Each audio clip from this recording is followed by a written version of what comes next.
Hello and welcome students. आइए शुरू करते हैं हमारा नेक्स्ट टॉपिक और ये है common potential. What is mean by common potential? मान लो हमारे पास में दो डिफरेंट कैपेसिटर हैं। एक कैपेसिटर की कैपेसिटेंस मान लेते हैं C1। पहला कैपेसिटर कैपेसिटेंस इसकी C1।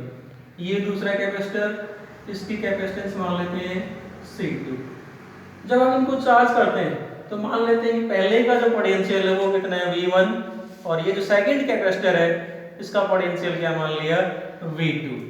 अब इन दोनों कैपेसिटर्स को जब हम किसी कंडक्टिंग वायर से कनेक्ट कर देते हैं, suppose these are connect by a conducting wire, तो in that case we know that charge flows from high potential to low potential till potential becomes equal। तो इस केस में भी क्या होगा कि मान लो हम ये कहते हैं कि V1 is greater than V2, तो क्या होगा, charge will flow from C1 to C2। और कब तक फ्लो करेगा? जब तक दोनों का पोटेंशियल इक्वल नहीं हो जाता। तो ये जो इक्वल पोटेंशियल है इसी का नाम क्या है? Common potential. So what is common potential? That potential at which V1 and V2 becomes equal, then this equal potential is known as common potential। अब इसके लिए हम एक्सप्रेशन निकालते हैं। कॉमन पोटेंशियल के लिए एक्सप्रेशन निकालनी है हमें। देखो भाई, we can say that total charge on first capacitor, पहले कैपेसिटर पे जब हमने इन दोनों को कनेक्ट नहीं किया है, मतलब हम शेयरिंग नहीं कर रहे हैं, अभी शेयरिंग से पहले total charge on first capacitor is Q1 is equal to C1 V1। इसी प्रकार से दूसरे पे टोटल चार्ज कितना आ जाएगा? C2 V2। तो ये तो है टोटल चार्ज। हम ये कहते हैं कि this is total charge before sharing. जब तक हमने दोनों को कनेक्ट नहीं किया चार्जेस की, शेयरिंग नहीं हुई, ये टोटल चार्ज। आफ्टर ये कहते हैं जब हम इन दोनों को कनेक्ट कर देते हैं, after connecting bye a conducting wire, जब हम इन दोनों को किसी कनेक्टिंग वायर से कनेक्ट कर देंगे तो इन दैट केस क्या होगा? Charge will flow from higher potential to lower potential till their potential becomes equal. मान लेते हैं कि दोनों का जो पोटेंशियल है V1 is equal to V2 is equal to V, दोनों का पोटेंशियल इक्वल हो जाता है। किसके बराबर हो गया? V के बराबर। तो ये V क्या आ जाएगा? Common potential. So total charge दोनों पे यदि हम चार्ज निकालें, पहले कैपेसिटर पे जो चार्ज है क्या आ जाएगा? मान लेते हैं Q1 की जगह Q1 डैश, पहले कैपेसिटर पे शेयरिंग के बाद में ये क्या बनेगा? C1 V, क्योंकि V1 किसके बराबर हो गया? V के बराबर। इसी प्रकार से दूसरे कैपेसिटर पे जो चार्ज है उसको क्या मान लेता हूं मैं? Q2 dash and it will be C2V, but according to conservation of charge. देखो ये जो चार्ज है हमारे पास में, ये कब है? After sharing. अब हम बात करते हैं law of conservation of charge. Law of conservation of charge क्या कहता है? Total charge before sharing is equal to total charge after sharing. ये हम कहां से कह रहे हैं कि law of conservation of charge क्या कहता है? चार्ज को हम ना तो क्रिएट कर सकते ना ही डिस्ट्रॉय कर सकते। किसी भी सिस्टम का टोटल चार्ज कांस्टेंट रहेगा। इसका मतलब यहाँ भी जितना चार्ज शेयरिंग से पहले उतना चार्ज क्या होगा? शेयरिंग के बाद में होगा। So we can say that total charge before sharing, दोनों को कनेक्ट करने से पहले जितना चार्ज है उतना ही क्या होगा? टोटल चार्ज आफ्टर शेयरिंग, दोनों को शेयर करने के बाद में। सो शेयरिंग से पहले टोटल चार्ज कितना है? C1 V1 plus C2 V2। Sharing के बाद में C1 V plus C2 V। देखो यहाँ से इस रिजल्ट को मैं ऊपर लेके आ रहा हूँ। यह है मेरे पास में C1 V1 plus C2 V2 is equal to, इन दोनों में V कॉमन है, V कॉमन ले लेते हैं, क्या आ जाएगा? C1 plus C2 into V, और यहाँ से V निकाल लेते हैं।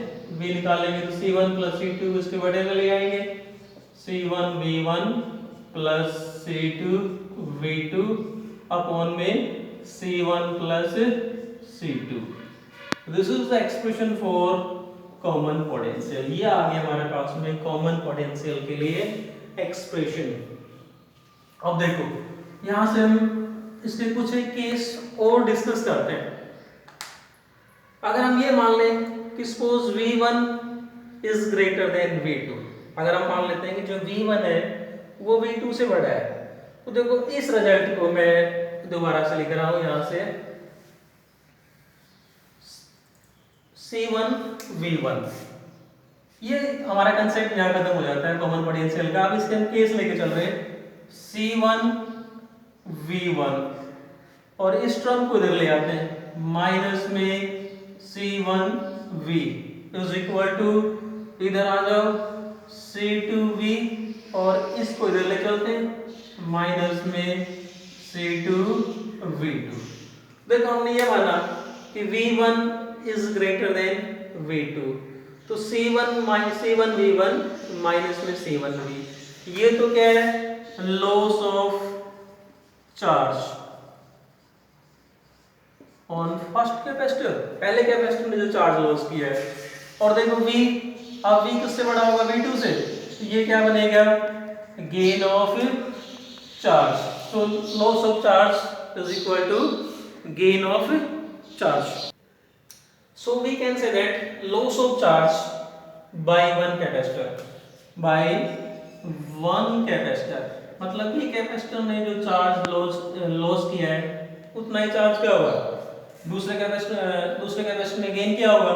सो gain of charge by other capacitor.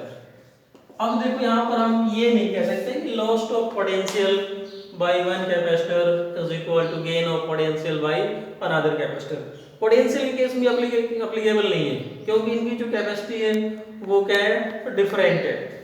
अब इसका एक स्पेशल केस यदि हम और आगे समझें तो देखो हम इसको यूं भी कह सकते हैं कि हमने या यूं कहते हैं नोट में ले लेते हैं इसको एक अलग से स्पेशल केस कि हमने ये जो एक्सप्रेशन निकाली है, ये एक्सप्रेशन क्या मान के निकाली है कि जो दोनों कैपेसिटर है इनको हमने पैरेलल में कनेक्ट किया हुआ था। These capacitors were connected in parallel. So common potential ये था, यदि पैरेलल की जगह हम दोनों कैपेसिटर्स को सीरीज में जोड़ देते, अगर हम यूं कनेक्ट कर देते इनको, तो इन दैट केस क्या होता, देखो मान लो पहले कैपेसिटर की ये प्लेट पॉजिटिवली चार्ज और ये क्या है नेगेटिवली चार्ज, इस पे चार्ज क्या मानते हैं Q1, तो यहाँ चार्ज क्या होता है पॉजिटिव और ये क्या है नेगेटिव, इस पे चार्ज कितना है Q2। तो यहाँ से हम क्या कह देते हैं कि जो नेट चार्ज होता है ना इस केस में, नेट चार्ज क्या होता है Q1 माइनस Q2 और Q2 माइनस में Q1। तो ये जो एक्सप्रेशन है, ये एक्सप्रेशन क्या बन जाती है कॉमन पोटेंशियल के लिए V is equal to C1 V1 minus में C2 V2 अपॉन में C1 plus C2। In that case common potential ये बन जाता। But generally we use this expression for common potential. तो ये था हमारे पास में concept common potential. Thanks and keep on watching.